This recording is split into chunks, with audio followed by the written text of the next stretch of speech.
So my last bit of news is that some whistleblowers, two men by the names of Bill Reynolds and Mark Sersonzi, they exposed a back surgery scam where doctors were being bribed to use counterfeit screws and perform surgeries on people that may not need them for kickback. Oh, in the U.S.? Yes, in the U.S. Remember your hand? In fact, in Long Beach specifically. Wow. So, have we told the story on the podcast? No, I don't think so. You want me to tell it? Somebody's gonna. I was, I mean, yeah, you know the story. I was doing Muay Thai at the time, and I landed a punch funny, landed on the side of my hand, had a little thing. My hand hurt for a bit, and so I went to a very well-regarded, like world-renowned hand New York surgeon. City. Yeah.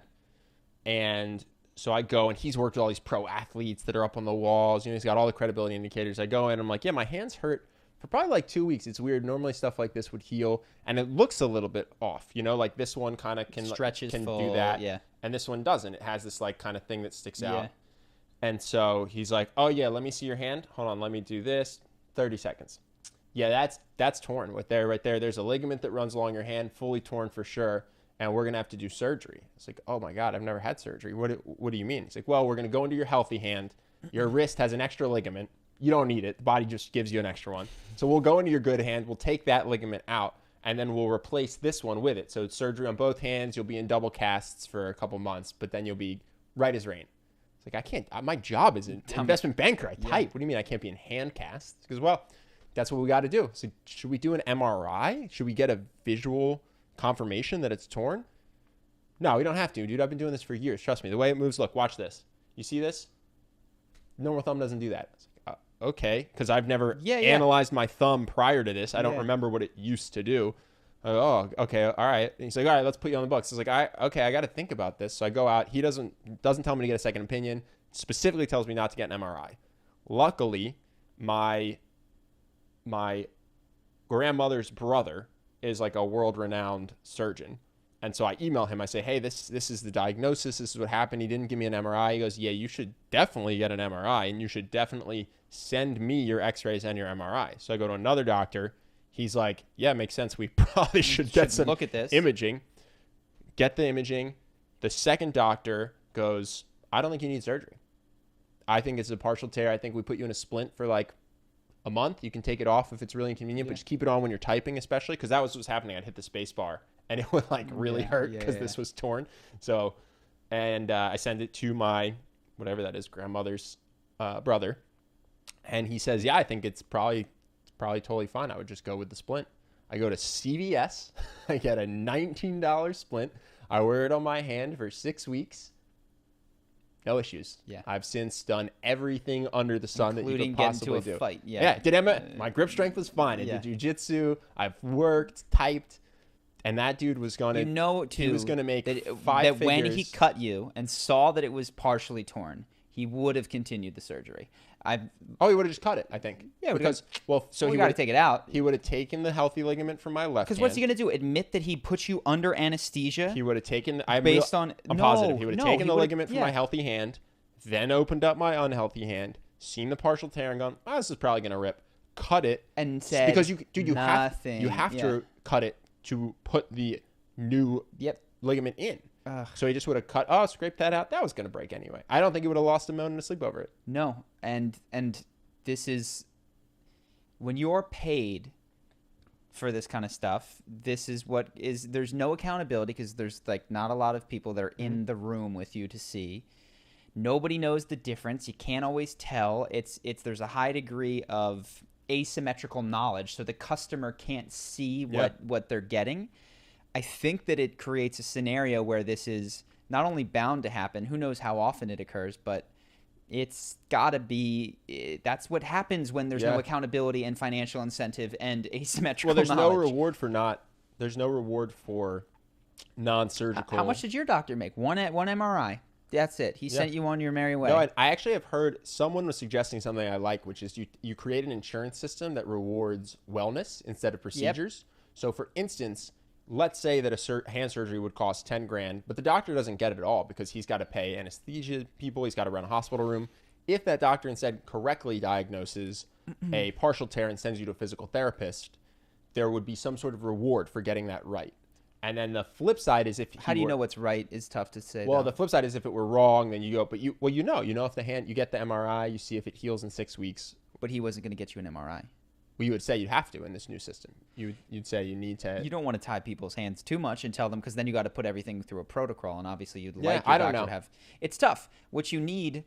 How do you get people to do the right thing? Well, one, I think you set up a system that doesn't put them alone in the dark with financial incentives. That's one thing that you have to do. You have the person who, you have eyes on people, and what they say in business is the person who collects the money isn't the person who does the books. You got to keep them separate. And yeah, I guess education, I guess ethical. What is even ethical training? That should occur by the time that you're 18. If you have to go to ethics in college, it's a little bit late. It's still a great class. Unfortunately, we only know we only can identify the problems, and we don't have the solutions necessarily. But I love saying "who knows." Who knows? I think I've said that a dozen times. That or more. one was crazy. I remember with my hand just being like, I can't believe this guy was gonna take. I am positive that the ligament in my left hand needs to be there. Yeah. You know, like I'm sure You've got an extra. I'm sure it's not doing nothing. Yeah. He was gonna operate on both hands. It's crazy. It's no bueno. I think I got on when I broke my nose. I think the guy upsold me a couple things I didn't necessarily need. I told you this. No, I think I did need to get it put back. Uh-huh.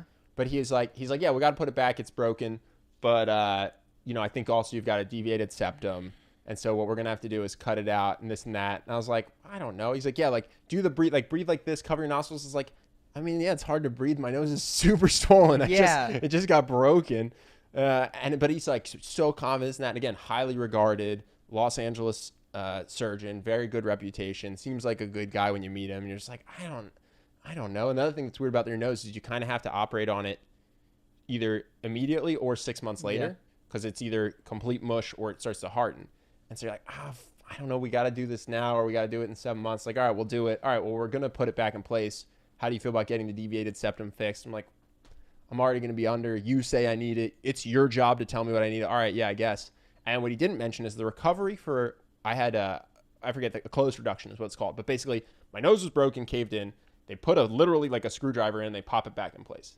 The recovery for that is you chill. Really? Yes. The deviated septum. That's why you were so messed up? The deviated septum requires you to cut stuff, and then you stitch it. And so that's why you were so messed up? I was bleeding for 2 weeks. So for those of you who are just watching, Ben was... I was bleeding out of my face for 2 weeks. It was horrible. And was just, messed up. To a surgery that when you told me, you're like, I think I just kind of hang out. The closed reduction, the popping the nose back in place, they can even do with local anesthesia. I think they just knock you out now because they don't want you to... that's a shady thing. Yeah. Well, they do knock you out for it because they don't want you to No, I just mean move, this... The upsell to the thing with the way worse recovery that I might not have needed. That wasn't really told to... That the severity of it was not made. Oh, yeah. Dude, that'd be easy surgery. And the closed reduction is an easy surgery. Easy for you, maybe. The deviated septum. You're doing the cutting. Now, you got these stitches. You got to put this gauze. You got to bleed you were it out messed your up, face. man. Yeah, it sucked. And afterwards, I was like, I researched this. This isn't what happens when you do a closed reduction. That's not good. Yeah. That's no bueno. He didn't mention that part. Yes, so I don't know if there's a lesson there other than just be careful. Get a second opinion. Get a second opinion. That's the best thing that... Always get a second. Dude, my grandpa, when he was in his 40s, was told he was going to die of a heart attack and there was nothing they could do. Mm-hmm. And he got a second opinion. They said the same thing. Third opinion. I forget what number, but at some point they're like, well, we have this experimental thing we could try, which is what they do now to everyone. It's like an angioplasty or something. Mm-hmm. And everyone else was not saying, oh, yeah, you might recover. They're just like, you're going to die. Get your affairs in order. You got a month. And he found a fourth opinion. And they said, well, we could try this thing. I'm going to his 80th birthday. Yeah. Get a second opinion. I think the other thing is that human health is such a massive, massive topic. Mm-hmm. There's wellness. There's surgery, which is, you'll see a surgeon that is not healthy, right? That might be really good at cutting, but who doesn't have anything to say of value about wellness or nutrition. And we often think of doctors as people who know what is good for you. Sure, of course. And they know typically, the best doctors will know a lot about a small area, because to know a lot about everything is impossible. Perhaps impossible. So that's the other thing, is you ask a doctor and you think they know, but they only know how to do what they know how to do. There's other different modalities and things. So get a second opinion, but sometimes you even got to change the modality. Yeah, for sure. So yeah, I read an interesting book. There's this guy, we're going to talk forever today, I guess, Ivan Illich, who wrote one of the better books for me. It's called Deschooling Education, and it really persuaded me on the college thing. It's all about how people conflate education with school, and that's a really big mistake, and that school is a factorization of education, and that persuaded him. But he wrote one on healthcare as well that I read, and it's about one of the core arguments is that our health is something that if we pay attention, we should be so intimately aware of. In terms of metrics, we should be aware of how our body feels. We should be, and that's not to say that you can only take that. Sometimes you might be in danger of a heart attack or a stroke, and you need to be addressed. But in relying on doctors so much, and technology generally, we've become disconnected from the own indicators of our health and the own things that would make us feel better. And so we go in for back surgery when instead we could pay attention to what makes our back feel good and realize, oh, when I lay like this for 7 minutes a day, that actually really is a massive impact. Dude, so I am not saying that it's accurate because I'm in the early stages of reading it. But there is a book that purports that a large majority of back pain is caused by this thing called TMS, which is tension based, which is caused by your brain and your emotional stuff. Jess had this. This is the book she read. And people will think that it's a herniated disc, a slip this, or that, whatever. And that actually this person and his testimonials claim that after like a month of, I haven't gotten to the, unfortunately, the cure yet, but of a month of it's just it's convincing yourself that it's in your head. Yeah. That people who were in crippling back pain, couldn't walk, had to sleep a certain way, couldn't go to work, they are recovered with no surgery. And it's early innings, so I don't know, but I read that book. It's very fascinating to me because I think there is a lot of mind-body connection. I think we do live in a very stressed, repressed society. Yep. And I would have, in a younger age, just been all about the surgery. Loved doctors, loved surgeons, loved medicine. I'm down to be a cyborg. Like, let's do it. You know what I mean? Yeah. And I'm starting to come around to this idea that, okay, my back pain might be something that I can actually heal without anybody's help except for my own and some guidance. Some books, some guidance. Yeah. I did read that book, and I forget the exact thing, but it's essentially a brain just telling yourself that it's in your head for a long time, which is I would love to apply science to these newer. Well, he's a doctor. I just mean a double-blind study. Sure. That's all that I mean. I'm just saying this is not a guy that went to Tibet. Can you double-blind that? I guess you can't really, because you can't make people think they've gotten surgery. But to study that would be and to get numbers would be fascinating.